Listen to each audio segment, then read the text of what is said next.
কোথাও বজ্রপাত হলে উঁচু গাছপালা বা বিদ্যুতের খুঁটির নিচে আশ্রয় নেওয়া যাবে না। ধান ক্ষেত বা বড় মাঠে থাকলে তাড়াতাড়ি নিচে হয়ে যেতে হবে।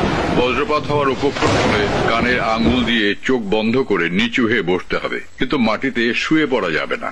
বাড়ির ছাদ কিংবা উঁচু কোনো স্থানে থাকলে দ্রুত সেখান থেকে নেমে যেতে হবে।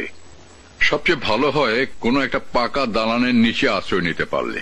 বজ্রপাতের সময় বাড়িতে থাকলে জানালার কাছাকাছি থাকা যাবে না।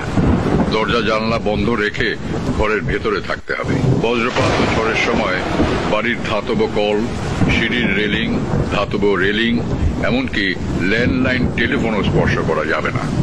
বজ্রপাতের সময় বৈদ্যুতিক সংযোগযুক্ত যেমন টিভি, ফ্রিজ, কম্পিউটার জাতীয় যন্ত্রপাতি সুইচ বন্ধ করে এগুলোর প্লাগ খুলে ফেলতে হবে।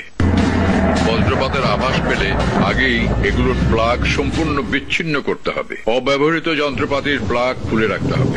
বজ্রপাতের সময় গাড়ির ভেতরে থাকলে সম্ভব হলে গাড়িটি কোনো কংক্রিটের ছাউনির নিচে আশ্রয় নিতে হবে। গাড়ির ভেতরের ধাতব বস্তু বা গাড়ির কাজ স্পর্শ করা থেকে বিরত থাকতে হবে। বজ্রপাতের সময় নদী, পুকুর, জলাবদ্ধ কোনো স্থানে থাকা যাবে না। কয়েকজন মিলে খোলা কোনো স্থানে থাকাকালীন সময় বজ্রপাত শুরু হলে প্রত্যেককে 50 থেকে 100 ফুট দূরে সরে যেতে হবে।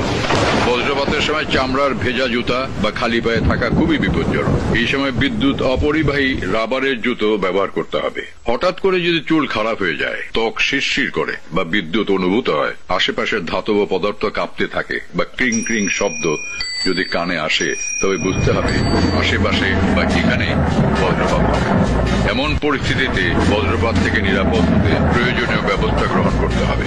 আবাসস্থানকে বজ্রপাত থেকে নিরাপদ রাখতে প্রয়োজনীয় ব্যবস্থা নিতে হবে। এজন্য আর্থিং সংযুক্ত রড বাড়িতে স্থাপন করতে হবে। এক্ষেত্রে দক্ষ ইঞ্জিনিয়ারের পরামর্শ নিতে হবে।